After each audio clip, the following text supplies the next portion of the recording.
So, after understanding an outline of different interactions among the populations, now let us study in detail about this one interaction called predation, right? So just now in the previous video we have studied the various, in the table we have come across these different types of interactions. Now we are going to study in detail about predation.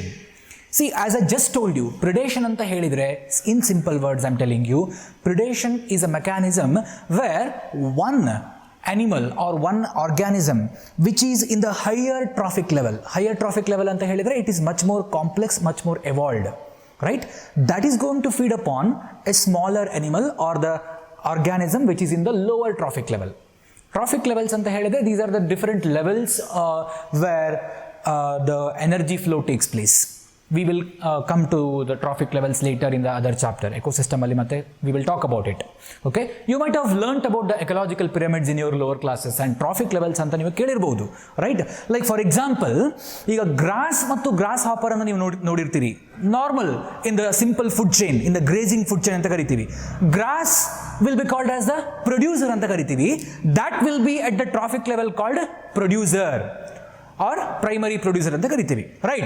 Whereas grasshopper that is feeding upon the grass will be in the next level alwa, and that next level will be called as what? Primary consumer level. This is the difference between two trophic levels. Now, so even though the grasshopper is feeding on the plant, even though it is feeding upon the plant body or the grass, so for the grasshopper is a predator. If a rabbit, though it is a herbivorous animal, when it is feeding upon a carrot plant, so the carrot plant will become the prey. Prey ಮತ್ತು predator ಯಾವಾಗಲೂ animals ಅಥವಾ plants ಆಗಿರಬೇಕು ಅಂತಿಲ್ಲ, right?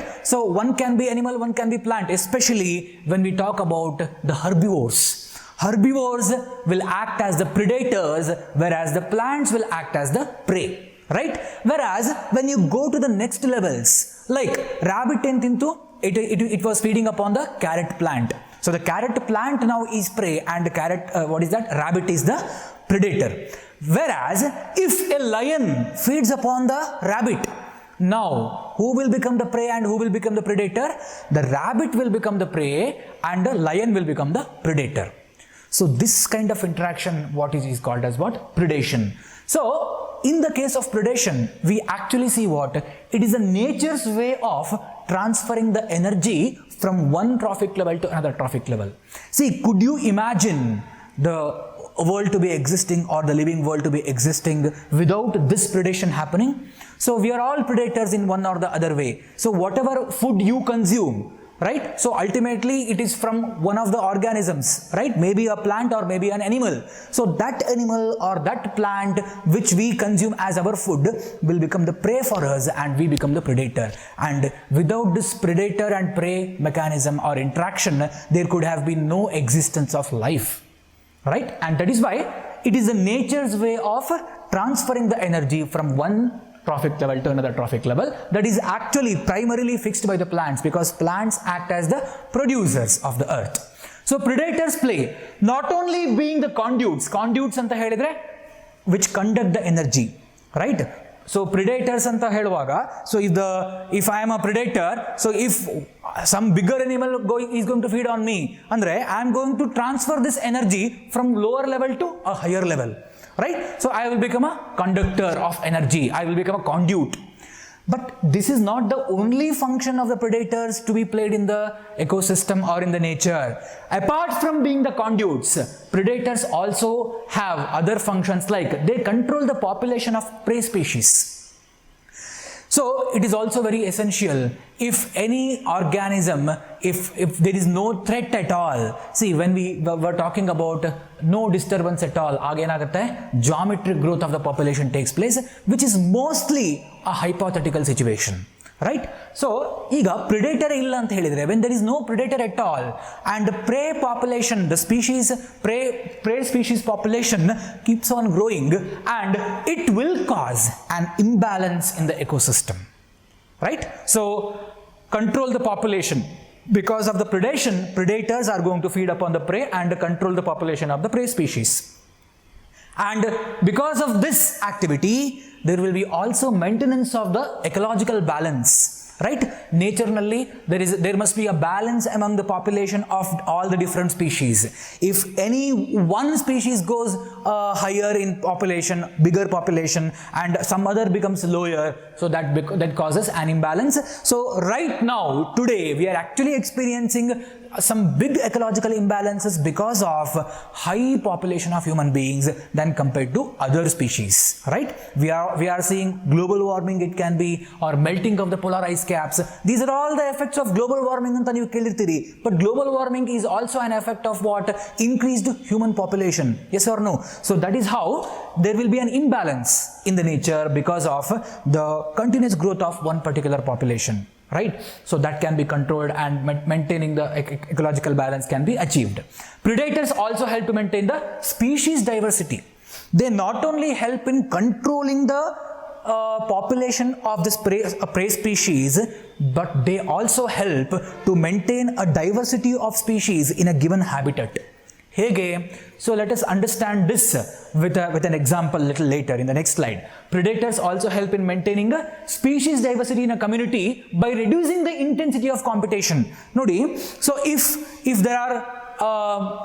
there are two different species belonging to almost the same trophic level, or maybe just one trophic level difference iddaga, so one may be feeding on the other, or maybe if the two species living in the same trophic level in an habitat may be competing for the same set of resources, one day set of resources ge if they are competing, then in that case what happens?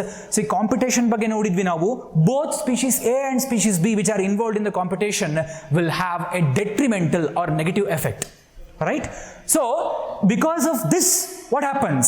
So the species, neither species A nor species B will be benefited, and this may also cause the reduction in the population density of species A and species B. So competition and avoid madlikke, so here predators, they help here. Predators help to avoid the competition among the species, right? So sometimes, see, this point that we talked about population of the prey species can be controlled anta naven helidvi, but here you can see in some cases the prey species population, it exaggerates or it increases rapidly, unlimitedly. So ಯಾಕೆ ಹಾಗಾಗುತ್ತೆ ಅಂತ ಹೇಳಿದ್ರೆ, especially when the prey species, if it is exotic, that means it is not native to this land, it is not native to that particular habitat. So ಯಾವುದೋ ಬೇರೆ ಎಕೋಸಿಸ್ಟಮ್ನಿಂದ, ಬೇರೆ ಹ್ಯಾಬಿಟಟ್ನಿಂದ ತಂದು ಇಲ್ಲಿ introduce ಮಾಡಿದಾಗ, so that species will not be having any predator in this land, right? And that is why it will enjoy all the freedom, it will enjoy all the resources, and it grows rapidly and freely without the disturbance of the predators, right? So this can be anyhow controlled only when the predator from its own habitat, ಅದು ಈ ಪ್ರೇಯನ್ನು ಎಲ್ಲಿಂದ ತಗೊಂಡ್ಬಂದಿದ್ವಿ ಅಲ್ಲಿಂದನೇ ಪ್ರೆಡೇಟರ್ನ ಕೂಡ ತಗೊಂಡು ಬಂದಾಗ, natural ಪ್ರೆಡೇಟರ್ನ ತಗೊಂಡು ಬಂದಾಗ, so that can be controlled biologically. The population of that prey species can be controlled biologically. See, one example, let us consider about this one now. See, in the 1920s, prickly pear cactus anta, the prickly pear cactus that was introduced in the Australian continent. See, it's a kind of cactus, prickly pear cactus.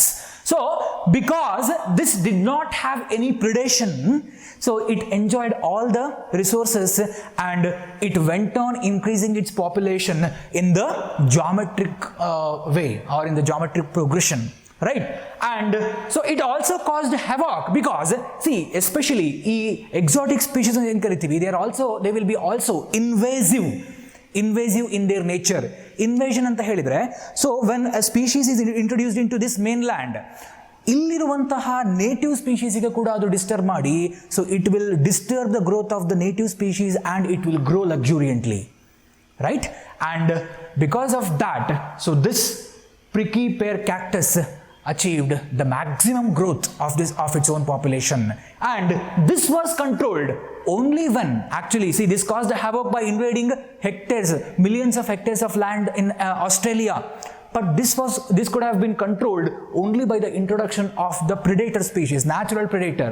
So prickly pear cactus anna ಎಲ್ಲಿಂದ ತಗೊಂಡು ಬಂದಿದ್ರು, ಅಲ್ಲಿಂದನೇ ಒಂದು ಮಾತನ್ನ, so it was brought this moth species was a predator to prickly pear cactus, and this controlled the immediate, this was able to control the population of the prickly pear cactus immediately. Right? So this was how the biological control method was used in order to control the exaggerated growth of the population of the cactus. This biological control method is also well adapted in agricultural, horticultural and forestry techniques. So that you have come across in the microbes chapter, right? Biological control method, different types of microorganisms are used, or different types of insects are used to keep away certain pests, right? So this is biological control method. Now, so this is an example how predator meant. So we had mentioned one point. Apart from being the conduits, predators also help to maintain the ecological diversity in a given habitat. How do they maintain the ecological diversity? We are going to discuss about one simple example. So this is in the rocky intertidal communities of the American Pacific coast. American Pacific coast alli intertidal coast ಏನಿರುತ್ತೆ. So rocky intertidal coast ಏನಿರುತ್ತೆ. So ಅಲ್ಲಿ there were different communities of the different species of starfish, especially a particular species of starfish called pisaster. Pisaster is the species of the starfish. It is an important predator. Okay? So ಆ predator ಅನ್ನ in a field experiment, all the starfish belonging to this species were completely removed, and what happened was, so more than 10 species of the invertebrates became extinct within 1 year. Nodi, actually this was actually a major predator. So you may be thinking that predator and remove ಮಾಡಿದ ತಕ್ಷಣ ಅಲ್ಲಿರುವಂತಹ ಬೇರೆ organisms they can be freely, they can grow freely, they can increase their population ಅಂತ ಅಂದ್ಕೊಳ್ಬಹುದು. But what happens here is that because of the removal of this particular predator, so 10 different species got extinct. Why? That was because of interspecific competition. They fought among themselves for the resources. So ಇದಿದ್ದಾಗ ಏನು ಮಾಡ್ತಾ ಇತ್ತು? So this was controlling by feeding different species, right? And when this was removed, those different species, they started fighting among themselves. They started competing among themselves, and this caused a havoc, and many, like around 10 species, they became extinct. Now, predators in the nature are always prudent. Nodi, it is also one of the very intelligent way of adapting to the life by different living organisms. Predators, though it is feeding upon the smaller organisms than itself, but it will be very much careful, and it is also will be having a kind of soft corner for its prey also. Yes. So, though it is actually killing and feeding upon the prey, but the predator will have a kind of soft corner. Yake anta helidre, it is just like you having some 10 chocolates in your fridge. ನಿಮ್ಮ ಮನೆಯಲ್ಲಿ 10 chocolates ಇದೆ ಅಂತ ಹೇಳಿದ್ರೆ, you will be careful that nobody, like your brother or sister, will not eat it because you want to eat it later. The same thing happens here also. If there are 10 rabbits, or if there are 10 deers in the forest, if there is one lion, the lion will be very much careful because it is worried about the future. So it will not eat away all the food, all the prey will not be killed in one day because it thinks of the future. I will need the food tomorrow also. I will need food for the second time when I am hungry again. Right? So that is how they will be prudent, because too much efficient predator, if the predator is too aggressive, too much efficient ittu anta helidre, if it goes on killing all the organisms of the prey species, then eventually it will cause the extinction of that prey species. Prey species extinction ಆಯಿತು ಅಂತ ಹೇಳಿದ್ರೆ, the predator is worried not about the prey for its own purpose. If that species is extinct, I will also get extinct because I will not have anything to feed on. Isn't it? That is why it will be very much careful. That is prudent nature of the predator. Also, prey species also are very intelligent in escaping from the predator by having certain modifications or having different mechanisms. They are called as defense mechanisms, which can protect by themselves. Defense mechanisms in animals. A few defense mechanisms. Camouflage. You have heard about this camouflage. So in our laboratory, in biology laboratory of our college, if you have seen correctly, so we have put up a chart, separate chart for camouflage. So camouflage means what? So it's a kind of mechanism, it's a kind of defense mechanism in the animals, where animals, they tend to hide. So they will go and sit in such a place where their body color matches with that particular habitat. Right? So that means it goes invisible. Sometimes, many times it happens like this. So you will not notice anything in a piece of grass. Grass ಅಲ್ಲಿ ಏನು ಇಲ್ಲ ಅಂತ ನಡ್ಕೊಂಡು ಹೋಗ್ತಿರ್ಬೋದು. But suddenly something moves. Maybe a green snake, green vine snake it can be, or some green colored chameleon it can be. So only when the movement happens, that is when you notice it. Right? So they go unnoticed and they will hide themselves. And this kind of mechanism for their defense is camouflage shown by animals. Then poisonousness. See, many animals, they are also poisonous, especially some frogs, they are poisonous, and that is why they are not eaten by any predator there. So because the predator will be threatened by the prey, that maybe the predator may be killed if it is eaten. Right? So poisonousness, one example, monarch butterfly is highly distasteful. Monarch butterfly, it's a kind of butterfly that is highly distasteful to the predator birds. So adannu mele feed martiruvantaha birds ge it will be very disgusting, it will be very distasteful, and that is why the birds will not eat. And this distasteful nature of the monarch butterfly will be developed, this will be evolved, that will be imbibed because of feeding upon a poisonous weed, poisonous plant ಮೇಲೆ ಅದು feed ಮಾಡುತ್ತೆ. ಯಾವಾಗ? in the caterpillar stage, before it becomes a butterfly, before it develops the wings, in the caterpillar stage itself, when it is feeding on the leaves, it feeds upon a certain poisonous weed which will be having poisonous effects in its own body. So that is how it can escape from the birds, predating birds. Defense mechanisms in plants. So we have seen the defense mechanisms in the animals, also in the defense in the case of plants. See, morphologically again we have learnt. So defense mechanism in plants, so it is nearly 25% of all the insects are phytophagous. Phytophagous anta helidre most of the insects feed upon the plants, most of them are herbivores. So phytophagous anta heluvaga they may be feeding upon the plant sap ಮೇಲೆ ಅಥವಾ any other part of the plant body ಮೇಲೆ feed ಮಾಡ್ತಿರ್ಬೋದು. Sap ಅಂದರೆ the liquid present in the cells of the plants. So if that is the case, and unlike the animals, plants cannot have camouflage, plants cannot run away, right? Plants cannot escape from its predators, and that is why plants have developed different sets of mechanisms for its own defense. So one simple example that you have already studied is the development of the thorns or the spines on the epidermis, right?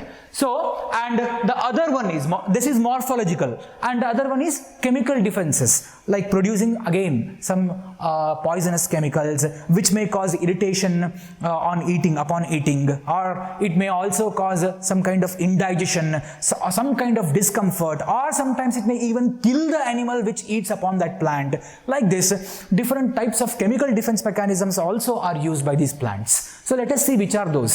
See, thorns are the most common defensive structures. This is the cactus alli nodirtiri, acacia alli nodirtiri. These are the morphological structures developed for morphologically availed defense mechanism in plants.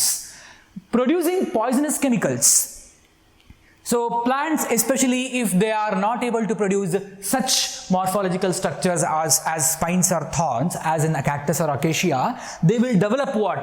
So some poisonous chemicals are produced by different glands which may make the animal feeding upon them, that the animal may feel sickness, or maybe feeding habit and digestion of the animal may be disturbed greatly, and it also disrupt the reproduction.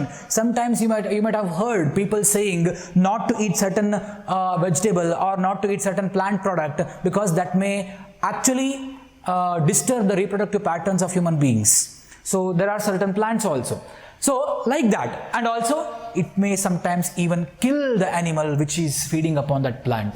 So like this, these are the different chemical mechanisms. So this is the example like how the plants can actually exhibit the chemical defense mechanisms. Calotropis anta ನೀವು ನೋಡಿರ್ತೀರಿ, ಎಕ್ಕೆ ಗಿಡ ಅಂತ ಕರಿತೀವಿ. It's a small shrub plant, grows in abandoned land, ಅಂದ್ರೆ ಸುಮ್ಮನೆ ಖಾಲಿ ಪಾಳು ಬಿದ್ದಿರುವಂತಹ ನೆಲದಲ್ಲಿ ಬೆಳೆಯುವಂಥದ್ದು. right? So Calotropis, so it's also called as milkweed anta karitivi. It belongs to the family called Asclepidaceae. So if you just break any part of the plant body, so milk or white sap oozes out from the plant body. So Calotropis is not fed by any cattle. Yaude herbivorous animal kuda adannu feed madodilla, because Calotropis is poisonous. So it will cause one or the other kind of disturbance or irritation.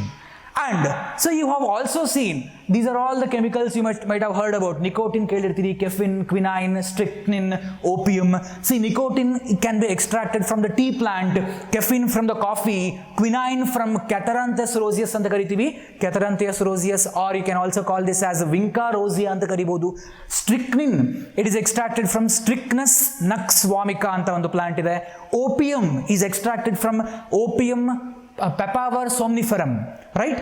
Or it's also called as Papaver opium. So gasgase gottalla, so that is actually opium. So need not remember the name of the plant, but these plants producing these different types of chemicals, of course these chemicals in small quantities may be used as drugs, they may be having the medicinal properties, but when consumed in larger quantities, so they will be what?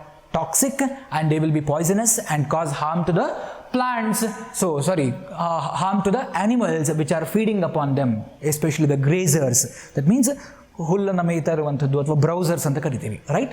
So like this plants will develop their own defence mechanisms, like just like that of the animals. So this is regarding what?